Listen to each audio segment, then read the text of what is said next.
Chapter 18 He did not turn toward Marie Anne when he had lighted the first of the great brass lamps hanging at the side of the bateau. He went to the second and struck another match, and flooded the cabin with light. She still stood silhouetted against the darkness beyond the cabin door when he faced her. She was watching him, her eyes intent, her face a little pale, he thought. Then he smiled and nodded. He could not see a great change in her since this afternoon, except that there seemed to be a little more fire in the glow of her eyes. They were looking at him steadily as she smiled and nodded, wide, beautiful eyes, in which there was surely no revelation of shame or regret, and no very clear evidence of unhappiness. David stared, and his tongue clove to the roof of his mouth. "Why is it that you sit in darkness?" she asked, stepping within and closing the door. "Did you not expect me to return and apologize for leaving you so suddenly this afternoon? It was impolite. Afterward I was ashamed. But I was excited, M'sieu David. "Of course," he hurried to interrupt her. "I understand. St. Pierre is a lucky man. I congratulate you, as well as him. He is splendid, a man in whom you can place great faith and confidence." "He scolded me for running away from you as I did, M'sieu David. He said I should have shown better courtesy than to leave like that one who was a guest in our home. So I have returned, like a good child, to make amends." "It was not necessary." "But you were lonesome and in darkness." He nodded. "Yes." "And besides," she added, so quietly and calmly that he was amazed, "you know my sleeping apartment is also on the bateau, and St. Pierre made me promise to say good night to you." "It is an imposition," cried David, the blood rushing to his face. "You have given up all this to me. Why not let me go into that little room forward, or sleep on the raft, and you and St. Pierre—" "St. Pierre would not leave the raft," replied Marie Anne, turning from him toward the table on which were the books and magazines and her work basket. "And I like my little room forward." "St. Pierre—" He stopped himself. He could see a sudden color deepening in the cheek of St. Pierre's wife as she made pretense of looking for something in her basket. He felt that if he went on he would blunder, if he had not already blundered. He was uncomfortable, for he believed he had guessed the truth. It was not quite reasonable to expect that Marie Anne would come to him like this on the first night of St. Pierre's home-coming. Something had happened over in the little cabin on the raft, he told himself. Perhaps there had been a quarrel, at least ironical implications on St. Pierre's part. And his sympathy was with St. Pierre. He caught suddenly a little tremble at the corner of Marie Anne's mouth as her face was turned partly from him, and he stepped to the opposite side of the table so he could look at her fairly. If there had been unpleasantness in the cabin on the raft, St. Pierre's wife in no way gave evidence of it. The color had deepened to almost a blush in her cheeks, but it was not on account of embarrassment, for one who is embarrassed is not usually amused, and as she looked up at him her eyes were filled with the flash of laughter which he had caught her lips struggling to restrain. Then, finding a bit of lace-work with the needles meshed in it, she seated herself, and again he was looking down on the droop of her long lashes and the seductive glow of her lustrous hair. Yesterday, in a moment of irresistible impulse, he had told her how lovely it was as she had dressed it, a bewitching crown of interwoven coils, not drawn tightly, but crumpled and soft, as if the mass of tresses were openly rebelling at closer confinement. She had told him the effect was entirely accidental, largely due to carelessness and haste in dressing it. Accidental or otherwise, it was the same tonight, and in the heart of it were the drooping red petals of a flower she had gathered with him early that afternoon. "St. Pierre brought me over," she said in a calmly matter-of-fact voice, as though she had expected David to know that from the beginning. "He is ashore, talking over important matters with Bateese.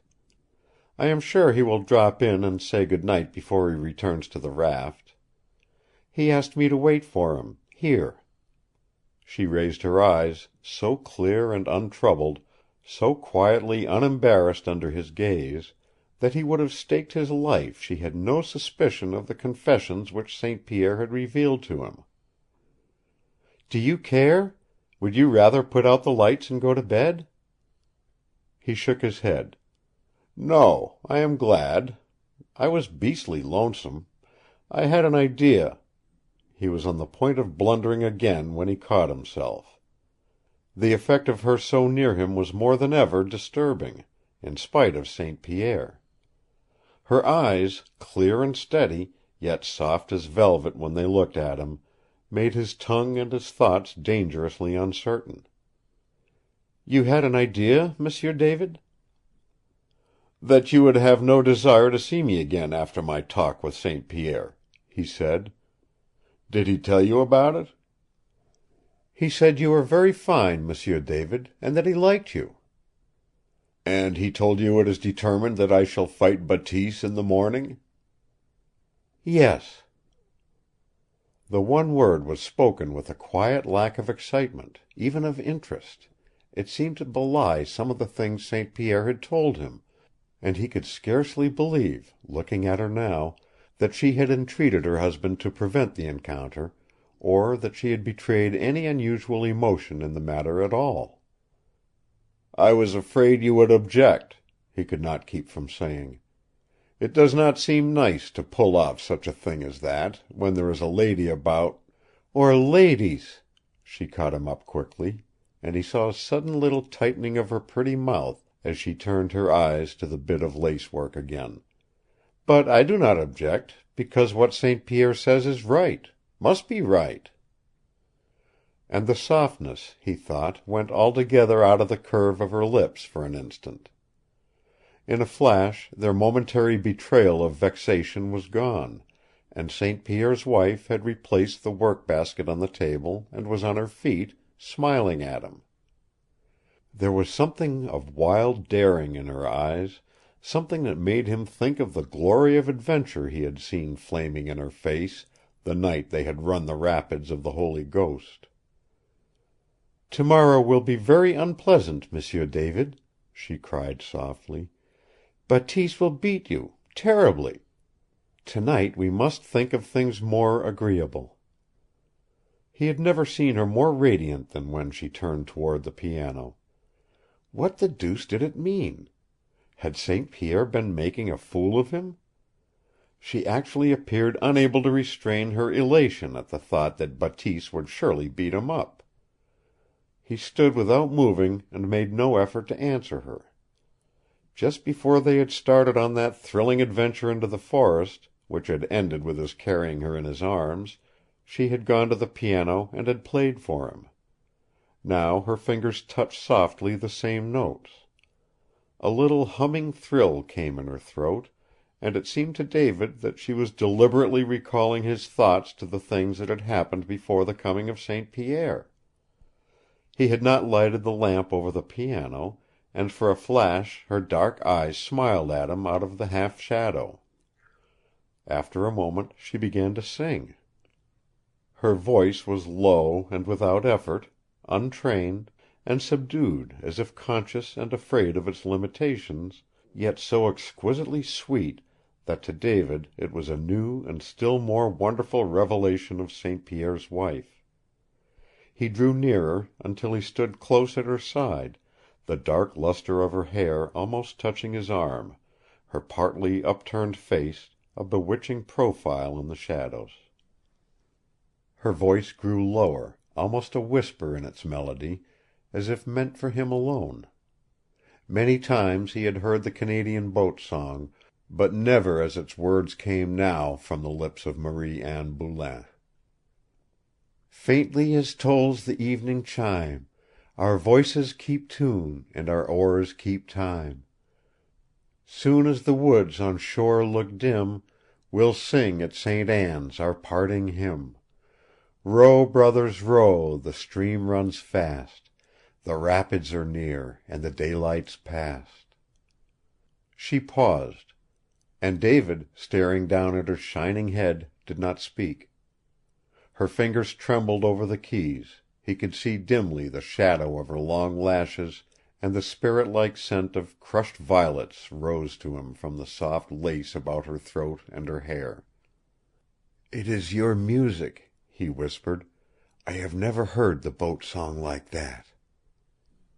He tried to drag his eyes from her face and hair, sensing that he was a near criminal, fighting a mighty impulse.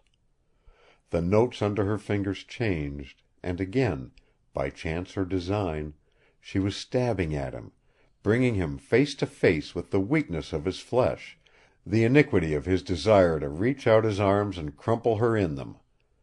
Yet she did not look up, she did not see him as she began to sing Ave Maria. Ave Maria, hear me cry. O guide my path where no harm is nigh. As she went on, he knew she had forgotten to think of him.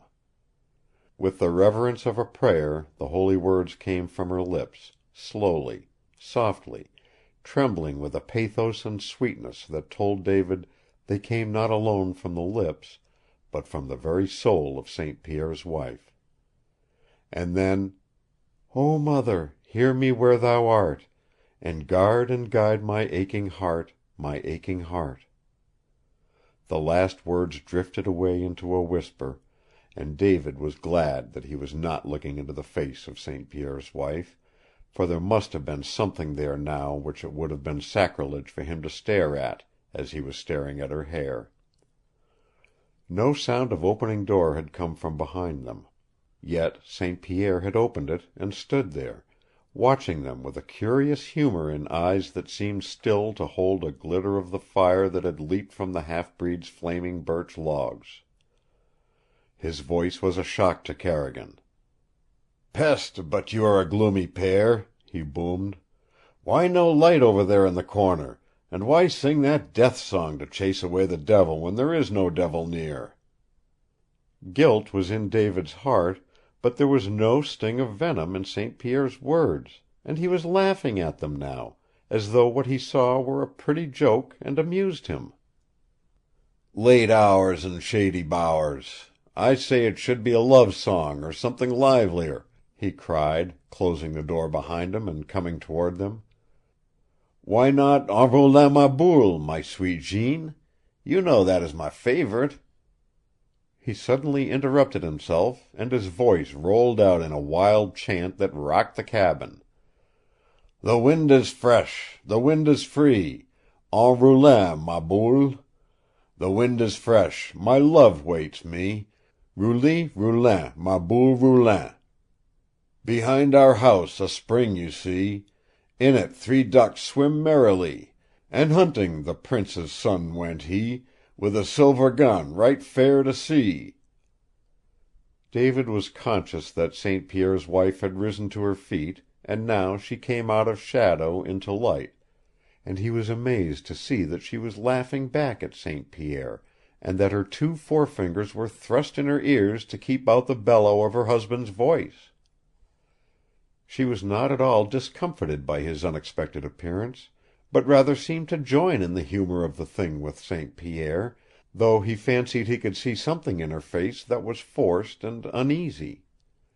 He believed that under the surface of her composure she was suffering a distress which she did not reveal. St. Pierre advanced and carelessly patted her shoulder with one of his big hands, while he spoke to David. "Has she not the sweetest voice in the world, monsieur? Did you ever hear a sweeter or as sweet?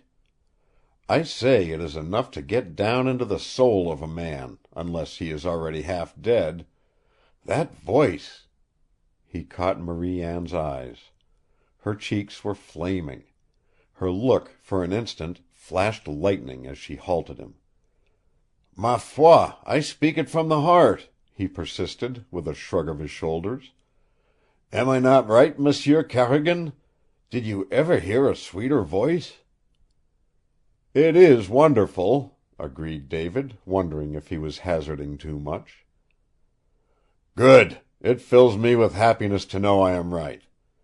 And now, Cherie, good night. I must return to the raft." A shadow of vexation crossed Marie Anne's face.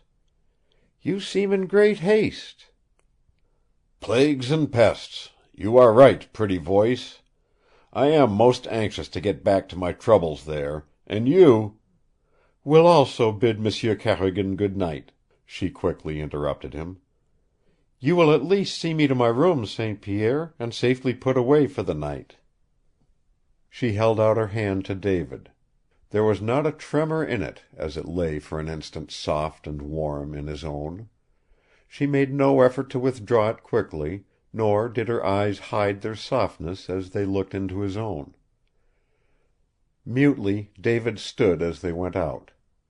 He heard St. Pierre's loud voice rumbling about the darkness of the night. He heard them pass along the side of the bateau forward, and half a minute later he knew that St. Pierre was getting into his canoe. The dip of a paddle came to him.